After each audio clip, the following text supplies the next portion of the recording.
Ciao ragazzi, this is Katie Portanova, and you're listening to Florence and Me. I'm a lover of stories and all things Italian, and I'm going to bring you all that in this podcast. My intention is to inspire you to step out of your comfort zone and explore life and travel the world. Join me as I tell you my story and many others about Italy and my love, Florence. Andiamo! Hello, everybody. Welcome to Florence and Me. I've got a good friend here named Cherrye, and we've been friends for a long time, right, Cherrye? Right. Yeah. we go way back. Yeah. And I was trying to figure out when we actually did connect, and I couldn't. All my blog posts are in a different file somewhere, so I have no idea when I started my blog. That was probably in 2006, but I'm not sure if you have any recollection when we actually met through the blogosphere. Yes. So I was thinking it was either late 2006, maybe early 2007. I started blogging in April 2006. So it's like right after I moved to Italy, I started blogging. We were like old school bloggers, before where we all were one big giant community before we had Facebook and any real kind of social media. We just blogged about our various lives and all we noticed desperation in each other from this new experience. Yeah, you're so right. I think there was probably maybe, I want to say 10 or even 20 of us that kind of had a connection through that website, which I don't think it exists anymore, at least owned by the same person, Expats in Italy. Do you remember that website?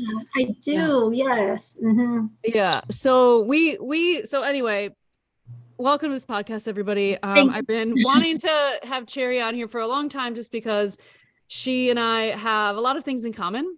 We both love Italy. We both have a travel company, and we both have Italian husbands. So, first, let's talk about, I wanted to ask you, because I don't think I ever asked you this, what made you come or move to Italy the very first time? So I actually met my husband in 2000. So about 6 years before I moved, my husband and I met.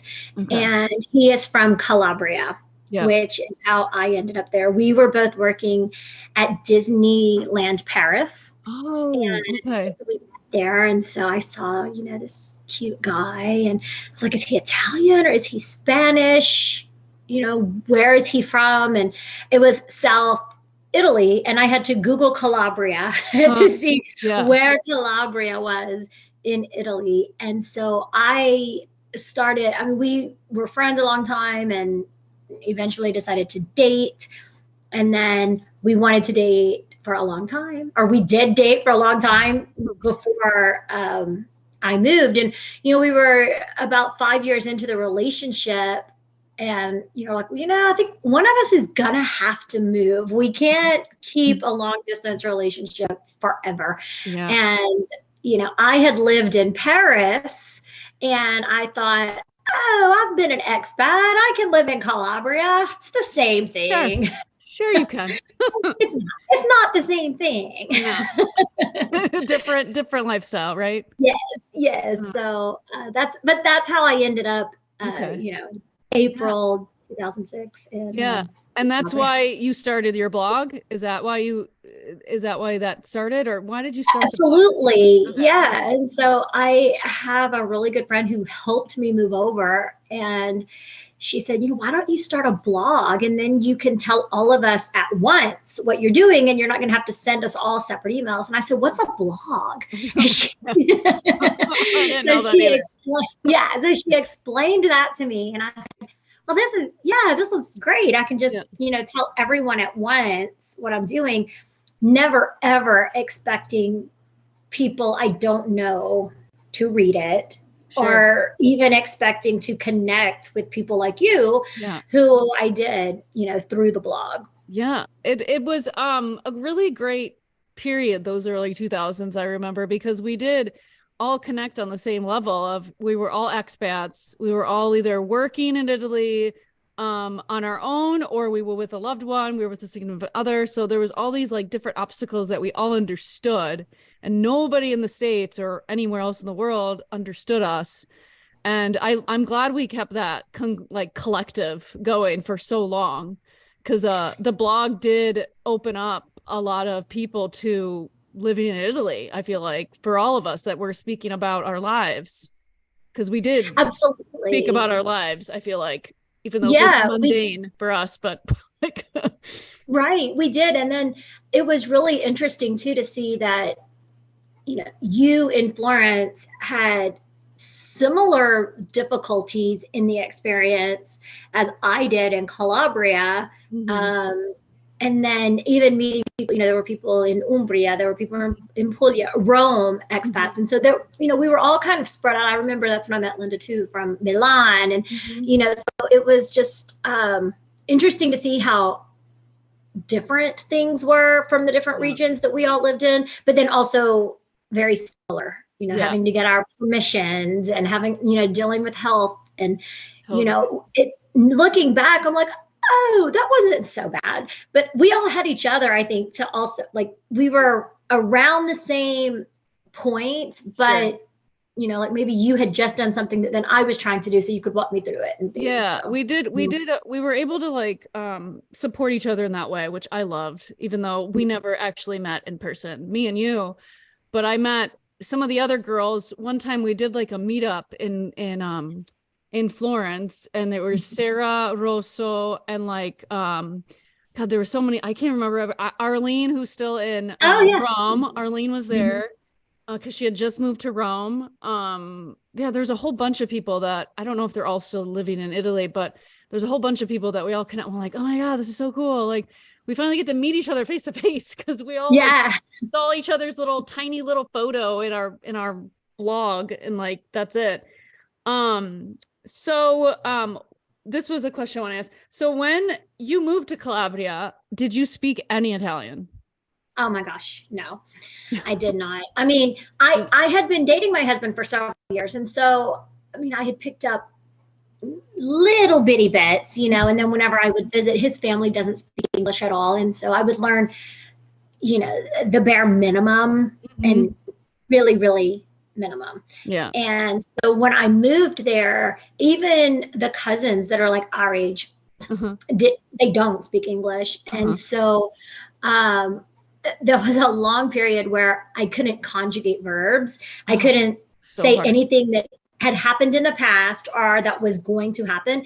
And so I would just have to say it. I would say like ieri, like Uh-huh. yesterday Yeah. eat pasta, or tomorrow I go swim, Yeah. because I didn't know how to conjugate those verbs. And then they were amazing. And, I guess I can only speak to Calabria because that's where I live. But even when I travel throughout Italy, I think the Italians are so much fun to learn a language with, because Mhm. you can say like 5 or 6 words and they're like, oh my gosh, but why are you so good in Italian? Where did you learn Italian? And they'll like squeeze your cheeks, Yeah, yeah, and yeah, yeah, yeah. No, so that's they really awesome. are a great confidence boost for you. And Mm-hmm. I learned it when I was there. And Yeah. one of the, my funniest memories, I guess, is I was there, and I still hate driving in Italy. Yeah. Um, but I'm an independent American woman, so I'm Mm-hmm. driving, and Yeah. I was a nervous wreck all of the time, and I was scared that I would get stopped, because you know how they can kind of randomly stop you, and True. so I was worried I Yeah. would get randomly stopped and not be able to answer for myself. And Mm-hmm. so I had driven to like the centro commerciale, like the mall area, let's say, and I was like, "What is that feeling? What is that?" And I was trying to identify the feeling of peace, Mm. because it had been so long since I just really felt peaceful and relaxed, and I wasn't just like a ball of nerves Sure. over the language and the driving and everything. And so I thought, oh my gosh, I've arrived. I can walk in here and not be stressed out. Mhm. And then I remembered I have to buy Q-tips, and I don't know how to say Q-tips in Italian. So then So you the went back. moment, yes, and the moment didn't last, but I had like this fleeting moment of like, I'm gonna get there, you Oh know. my gosh. I had a similar experience, not with driving, because I had to drive when I was a nanny, which was horrible in Florence because there was only one way I knew to get there and one way to get back. And then of course the one day like I felt really confident, there was like a detour to go Oh somewhere no. else. And I was just like, oh my God, oh my God. And you know, they don't put on, you know, their turn signal when they go from one lane to the other. So I was like freaking out, trying to just, can I just get into the right hand lane? Like I just want to get so I can turn down the street and then find my parking. Oh my God. But that's not my moment of like peace. But I remember, and then I'm going to ask you, the moment where I actually understood a random Italian like say something to me, and I was like, and I immediately responded, and it was the correct response. Yeah. Like I had a friend, an acquaintance friend. I was at my friend's pub, and he says to me, he's like, "Oh, so who's taking you home tonight, or who's driving you home?" Because I didn't have my bike that night or something, and I just said Simone, like my best friend Simone. He's driving, and I'm like, "Oh my God." I'm like, I totally I understood that. And then I was like looking at him like, did I answer it correct? Like, you know, when you looked at somebody, like, make sure, was that the right answer? But and then he's just like, oh, okay. And I'm like, oh, You're like, I didn't have to think and process no, that.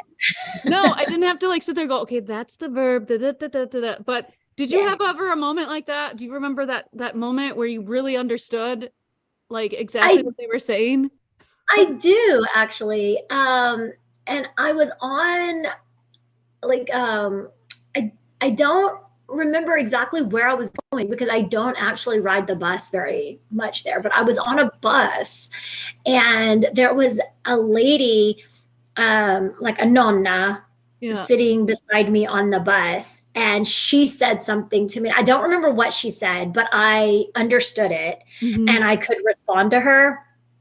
And she said, "Oh, well, you're American. Are you British? You know." Or they thought I was Yeah. from Poland a lot. I got that a lot too. Oh, You know, so yeah. she asked like where I was from. You know, I said American. She Uh-huh. said, "And you speak such good Italian." And I was like, "Do I? Oh my goodness! You know, Yeah. well, And yes, then I your do. face gets all red. You could just feel you're like, Yeah, yeah, I do. Yes, I do. yes, that's me." That's who I am. I speak Italian now.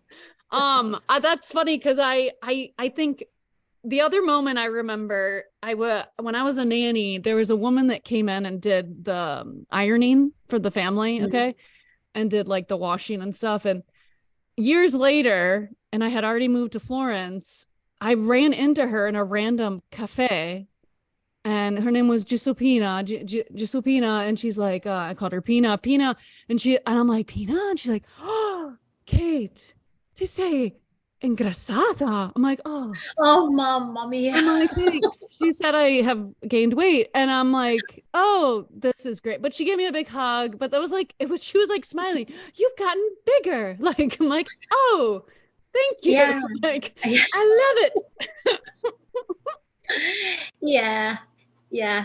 I got told that a few times too. Yeah. Those moments of like, okay, I understand that's just what they say and I'm okay with it. And Yeah. but yeah.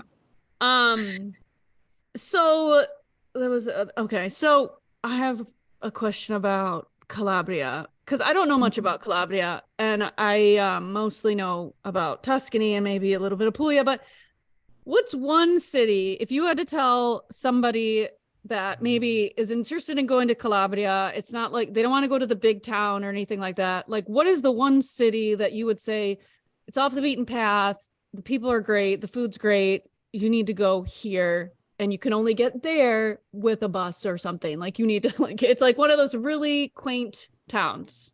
Okay. Well, we have a lot of them I bet in you do. Calabria. Yeah. And, you know, there are just now towns that people outside of Italy are even hearing about. So Mhm. Tropea is Yeah. like the the bomb of Calabria. Yes. You know, like if you That one for sure. look at pictures and it's like, you know, top 10 beaches that Mhm. you've never heard of or something, like Tropea is probably one of them. Yeah. That being said, Tropea is one of my least favorite places to go Okay. to. Yeah. And it's kind of because of that, Mhm. you know. Yeah.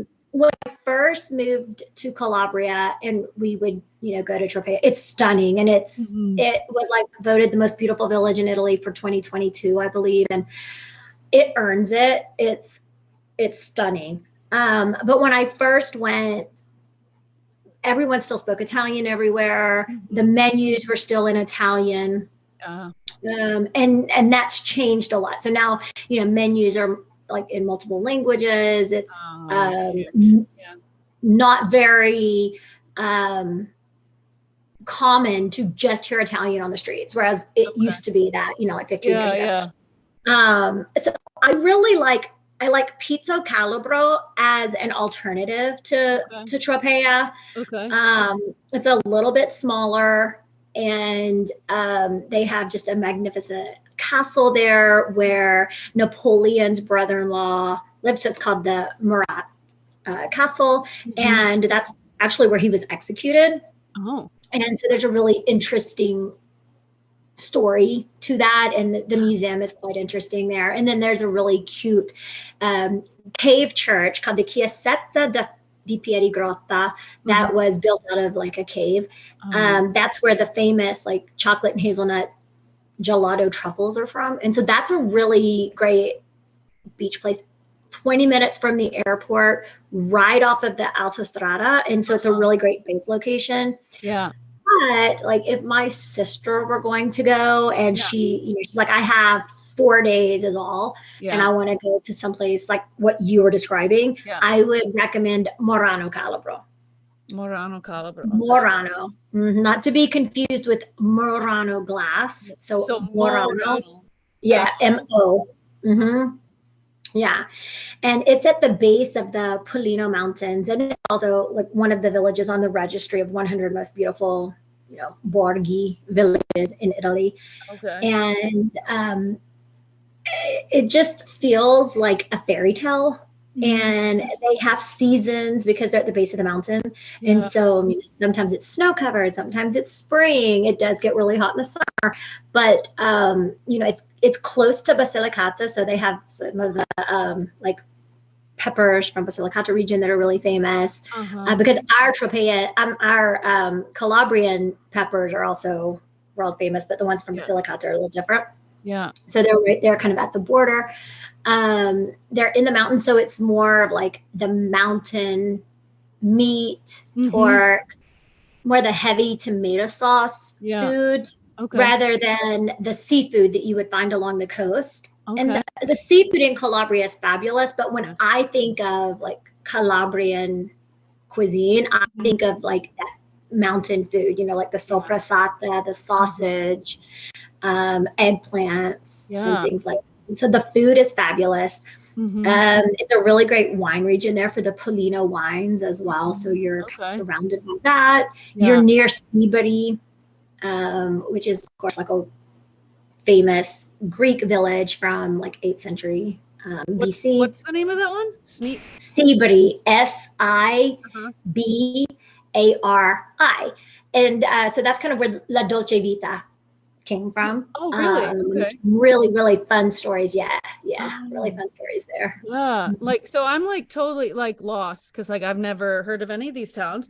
Besides Tropea, because Tropea, I only think of Tropea with the onions, the red onions. They would come up to Florence and I would get the Tropea cipolla. So now I did not know this, and I'm sure my listeners didn't know this either, but I did not know that there was snow in these towns. I mean, I knew there were mountains down there, but I didn't know there was actual snow. Yeah, and it's from the mountains because Calabria is actually, there are 3 mountain ranges that make the spine of Calabria. Okay. And so, you know, kind of straight down the middle, you have the Pollino mountain range, then you have La Sila, and La Sila is divided into 3. It covers 3 different provinces. Uh-huh. And then you have the Aspromonte Mountains Wow, that all sounds the way in the south. So like, right there at the tip of the boot before yeah, yeah. Sicily is Uh-huh. the Aspromonte. And we have skiing in Calabria. I didn't even think of this. I honestly Yeah. had no idea that there was skiing in I mean, I'm thinking the closest skiing place in Florence is Abitone, and then you go up further, the Dolomites and everything. But my God. So, listeners, there's skiing in Calabria, which I did not know. There is, and I am not a skier because I'm scared of Me too. like I'm not breaking a leg. But either. there is a place in the Aspromonte Uh-huh. part that's the bottom, the third southernmost region, mountain range, where you can actually ski and see the sea. Oh, wow. So that's really neat if you like to ski. Yeah, if you like to ski and not like you're not scared of heights. Yeah. Right, right, yeah. Wow. I had no idea. So, um, now when you have visited all these different towns, do you have, since, well, we're going to go into it. So, Cherrye has this company called My Bella Vita, which started out as her blog. It's My Bella Vita. Right. So she does heritage tours and other private customized tours for different groups of people. When you started the business, what at the time you probably had already visited some of these towns, but were you just establishing like relationships with like restaurants, hotels? Like how did that all start for you? Like how was that process? Or it's still going, I'm sure, but like It is. But I don't know if you remember during our blogging days, but my husband and I had a bed and breakfast. oh my God, that's And right. I totally yeah, forgot. Yes, you did. we had a bed and breakfast in Catanzaro. And we noticed that all of the English speaking guests who we had at our bed and breakfast all had heritage. Mm-hmm. And 95% of the time they didn't speak Italian and Mm-hmm. they needed help. And so we would just help them. We would call the city hall on their behalf, or we would get a friend to go with them who could translate, or one of us would, go with them. And, so this was going on over here, let's say. And then Mm-hmm. we had the blog that was called My Bella Vita that was going on over here. And I did not know it at the time, but there weren't any other English language websites about Calabria, like solely dedicated to Calabria at that point. And Oh, wow. so all of these people started reading my blog and writing me, or they would say, I'm going to be in Calabria. How do I take the train from point A to point B? Mm-hmm. And I wouldn't know the answer because it wasn't anywhere near me. But I thought, it's easier for me to look it up because I have Pep and he can help me read it in Mm-hmm. Italian. So at one point, I realized I was spending like 20 hours a week just Just doing that. responding to emails and helping people plan their trips. Around the same time, I was doing a series on my blog about expats in Uh-huh. Italy and Yeah. what we were doing. And so I'd spoken to Megan McCafferty Yeah. of Bella Vita Yeah. Travels, no relation. Yeah. But, at the time, I thought that she was a tour guide. And so Uh-huh. I started the interview and I realized that she had this, travel company. And I said, "Oh, hey, Megan, let's stop the interview because I am playing around with the idea of starting something similar. Right now, I just think I'm going to stay in Calabria, but I don't want you to think that I wanted to interview you to pick your brain. So, Yeah. I want to be very upfront about this. I didn't know that this is what you did." And she was like, "No problem. Call me tomorrow and have a pen and paper." And Oh, so I called her and she was like, "Here's everything I've learned doing this. Good luck getting started." uh-huh. And so she was amazing. Yes. So that was Yeah. happening at the same time as the bed and breakfast, and people Uh-huh. were asking for help. The blog was growing.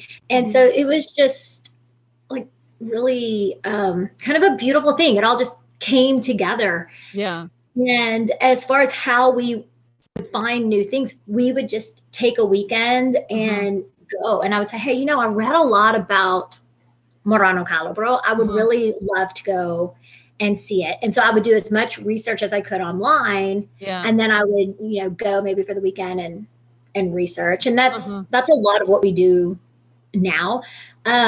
Of course, over the years, your network grows, as you know. And so, I mean, we met a lot of people through friends of friends of friends, and or people now will even reach out to us, and say, hey, we have this, a new company that we're starting. Would you come and take a look and see what you think? Yeah. Yeah. So the idea really married each other basically, because you had all the three ideas. Well, three, but the other thing came organically was the people contacting you, asking you for advice and asking you for connections with, getting to one place to another. And then you were already writing about it. And then you have a B&B, which you're going to get random questions all the day because they're all going to ask you the same basically question. So it came together and at a really good spot for you then, because then you were able to be like, okay, let's just mold them all. And then you ended up letting go of the B&B, I'm guessing, right? Right. Yeah. Whenever we moved to the US Mm-hmm. in 2014, I believe. You guys 2014 or moved permanently, but not permanently back and Yes. forth. Yeah. Yes. So whenever we weren't full time in Italy, we closed the bed and breakfast. We kept the structure, but we closed the company. The company itself. Yeah. So why did you end up coming and moving back to the States? Was it like me and Stephanos? Well, it was, during that long distance relationship that my husband and I had. And I said, oh, well, I will move to Italy. That's what I said, I've lived in Paris. I've been an expat. Yeah. I would love to have that experience again, but I don't want to die in Italy. And I grew up I'm one of 28 first cousins. Oh my gosh. Yes. And I mean, we're all really close. Some of us are like siblings, and I wanted that for I thought would be children. I have one child, but I just wanted that experience for my kids. Sure. And my husband agreed, but we just thought it would be best to start in Italy. And he was actually ready to move before I was. Really? Because I loved it. Yeah. I mean, I was loving it there. And he was like, I'm getting older. He's a little bit older than me. And so he was like, I'm getting older. It's going to be really like, the older you get, the harder it is to start over in a new country. Sure. No, So, and that's what I get. Like, go ahead. Oh, and I was just going to say, we wanted to, Max was 4 when we moved, and we wanted to move before he had an opinion. We're like, he doesn't have friends yet. He doesn't and it's good because now as a 12-year-old, he's very opinionated. He would definitely have an opinion now. That would have been hard for you to move it later on. Yeah. But I think it's incredible. We both found Italian men of that nature, because they were willing to move to the States, which I've said numerous times on this podcast. Like, Stefano is a rare breed because most Italian men do not want to leave their homeland. So that's and Stefano was the same. He wanted to leave. Like in 2013, he said, hey, let's go to the States. I'm like, yeah, well, we can't just go to the States and live. Like, we need to get married and well. So, but it was a process. So that's exactly what we did. I'll give you one more business question, and then I'm going to ask you, one more business question. I don't want to keep you on here. We sometimes, me and my friend Julia, when we talk, we go on and on. I'm like, okay, it's over an hour. Let's stop. What is your biggest challenge in your business right now? There might be a few, so you can. There are a few, and I think that it's changed a little bit over the last few years, even. But so I would say, originally in the business, I was having to sell us, but I was also having to sell Calabria. And there's still a big part of that. So even though Calabria gets a lot of international press now, it's still not on, a bucket list for many people. If they don't have heritage in Calabria, it's not on that list for their first 1 or 2 trips usually. Sure. I do get guests who come with us who just love Italy, and they're like, I've been to Italy 8 times and I've never been to Calabria. Now I want to see Calabria. Yeah.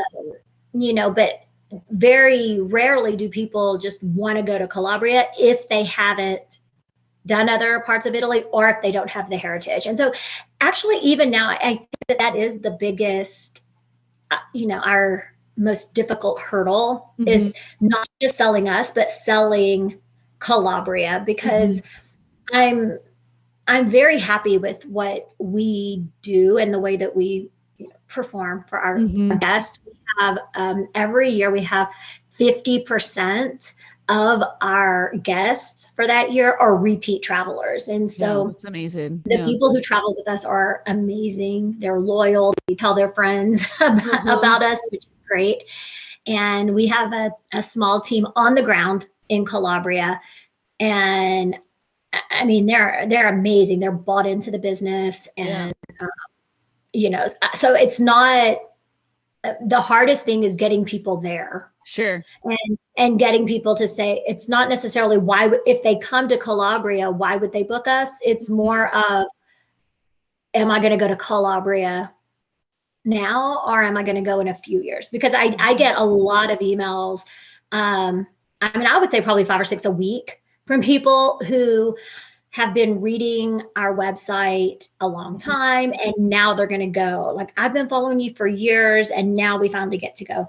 Or, I just found you. I'm not going to be traveling yet, but in 3 or 4 years, you're going to hear from me. So which is really nice, because then you have relationships. Sure, you create that people. Relationship. Yeah, totally. Yeah, but it's just not a lot of people who are like, I've never heard of Calabria. Yes, let me go tomorrow. Yeah, no, and I think that's hard with some of the smaller towns all over Italy, that you're like, hey, I'm planning a trip to this town. I know you don't know where it is, but it's amazing, and it's hard to sell that portion of that trip.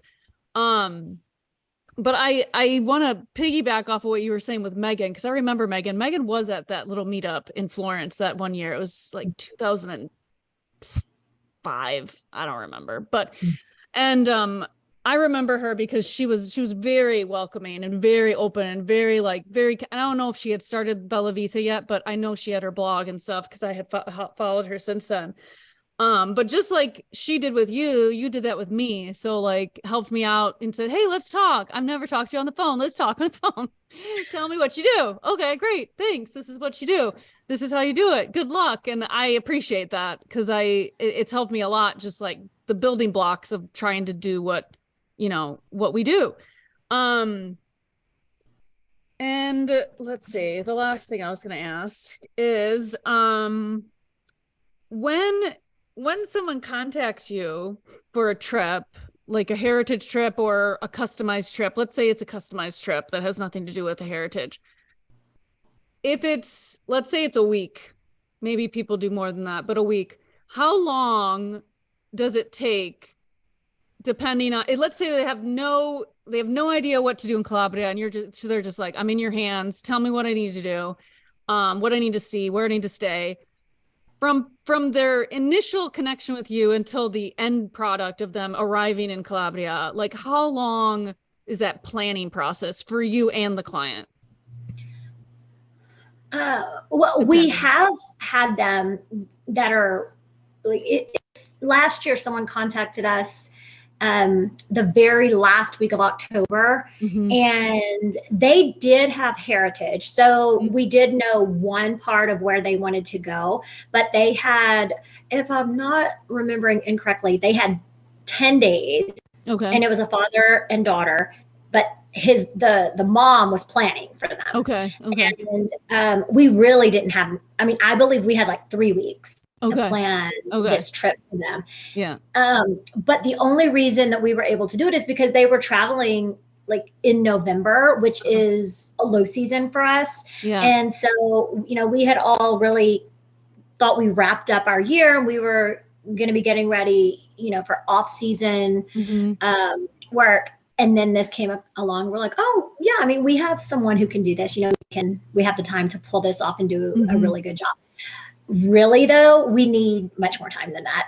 If we have 3 months, then that's That's really good. That's what you And, need. Okay. tourism is changing. I know you've seen that too. And so things that used to be available a month in advance. Now, I mean, I was having trouble with this big group I have for September.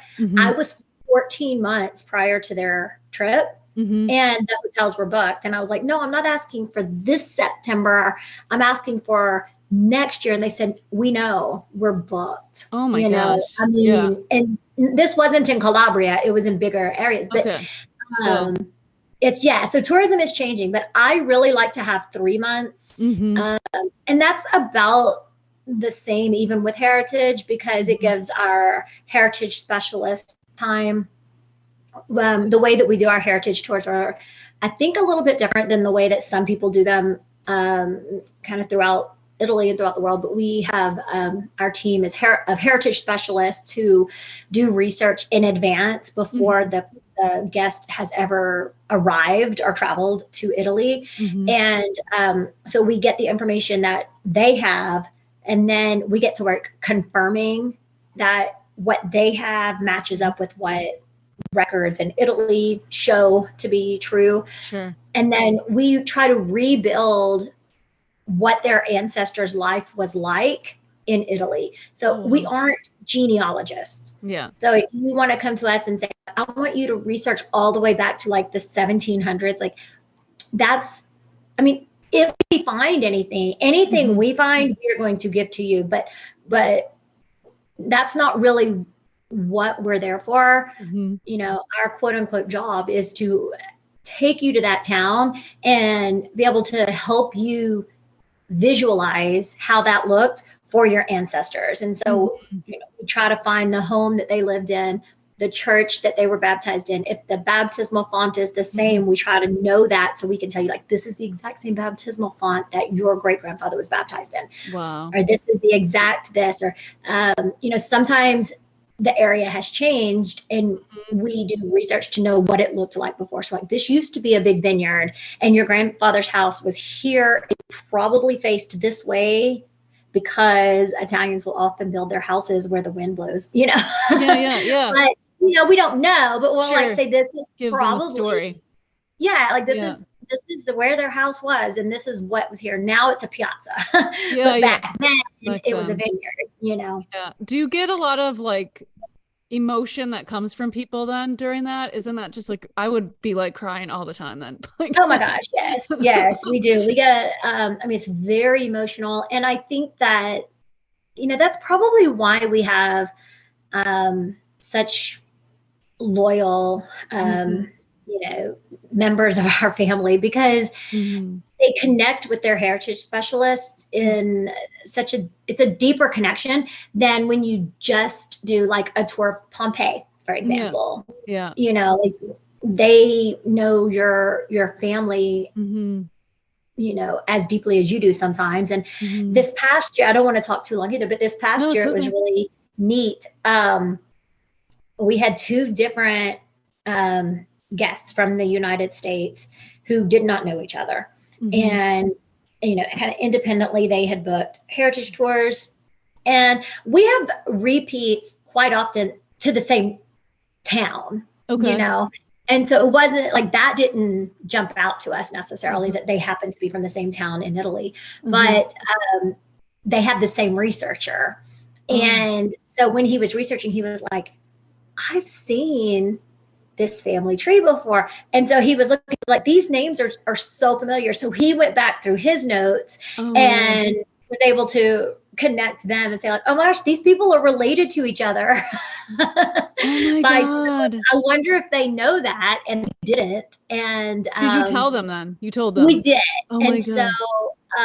So we told the current client, we had someone else, would you like for us to reach out to them and see if they are open to, and they were both like, so we, kind of orchestrated it. We didn't just pass on their information without talking to them, but they and so the current one actually messaged me. She says, "Oh my gosh, I'm so excited. Domenico told me, and that's when I said, yeah, do you want us to introduce you, if they're up for it?" And she was like, "Oh my gosh, yes." So Oh, it was wow. really cool.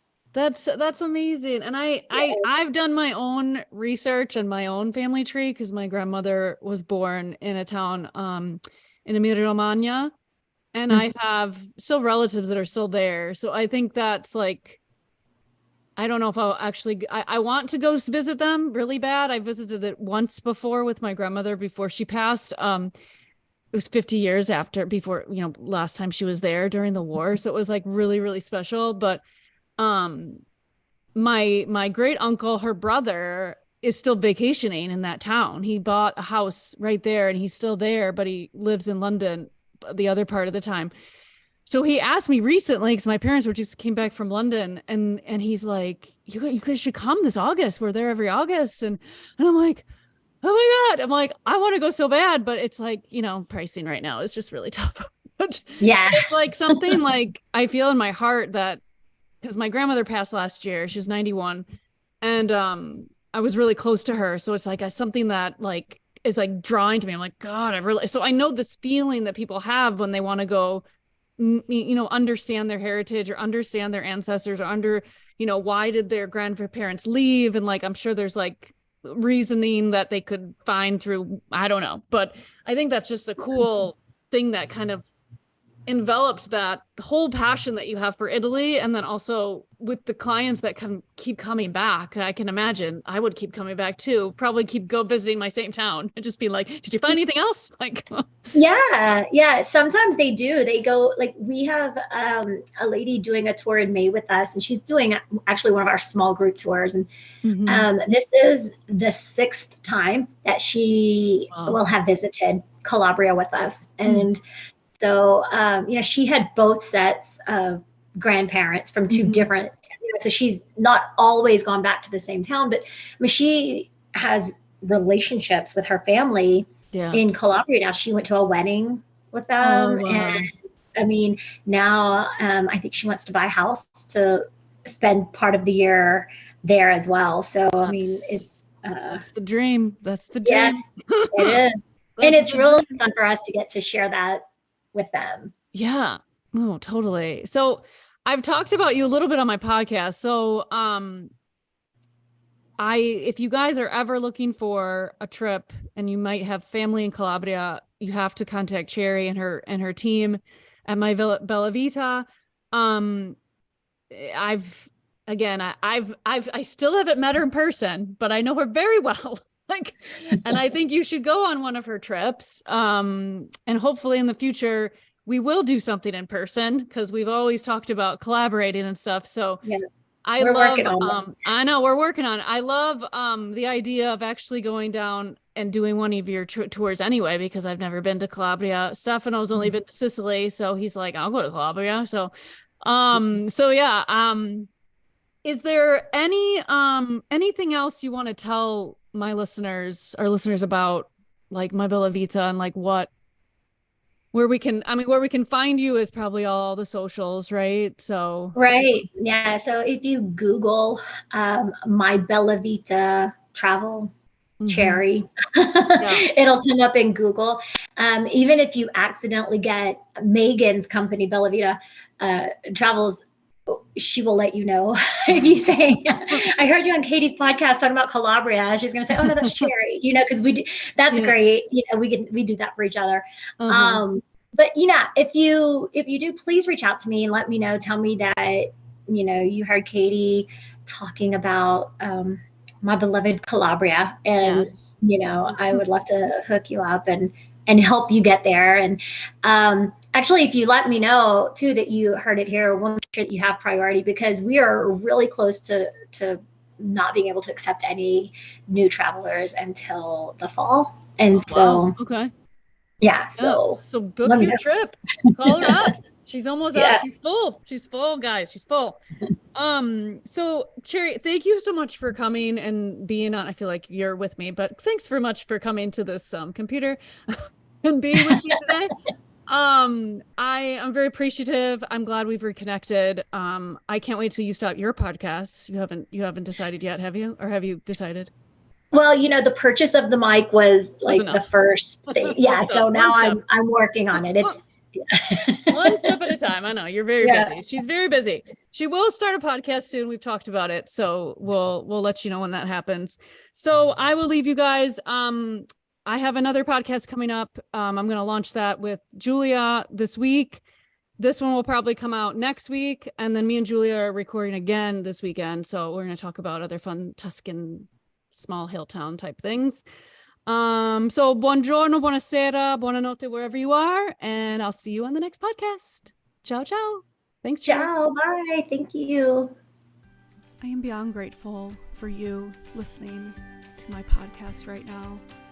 I am so excited to share my journey of living abroad and all my stories of Florence and Italy and all the places in between that I've visited. If this has reached you in any way and you would like to continue, please subscribe now. Also, go check out my website, trulyitaly.tours, for all my travel experiences. Ci si vede. Ciao.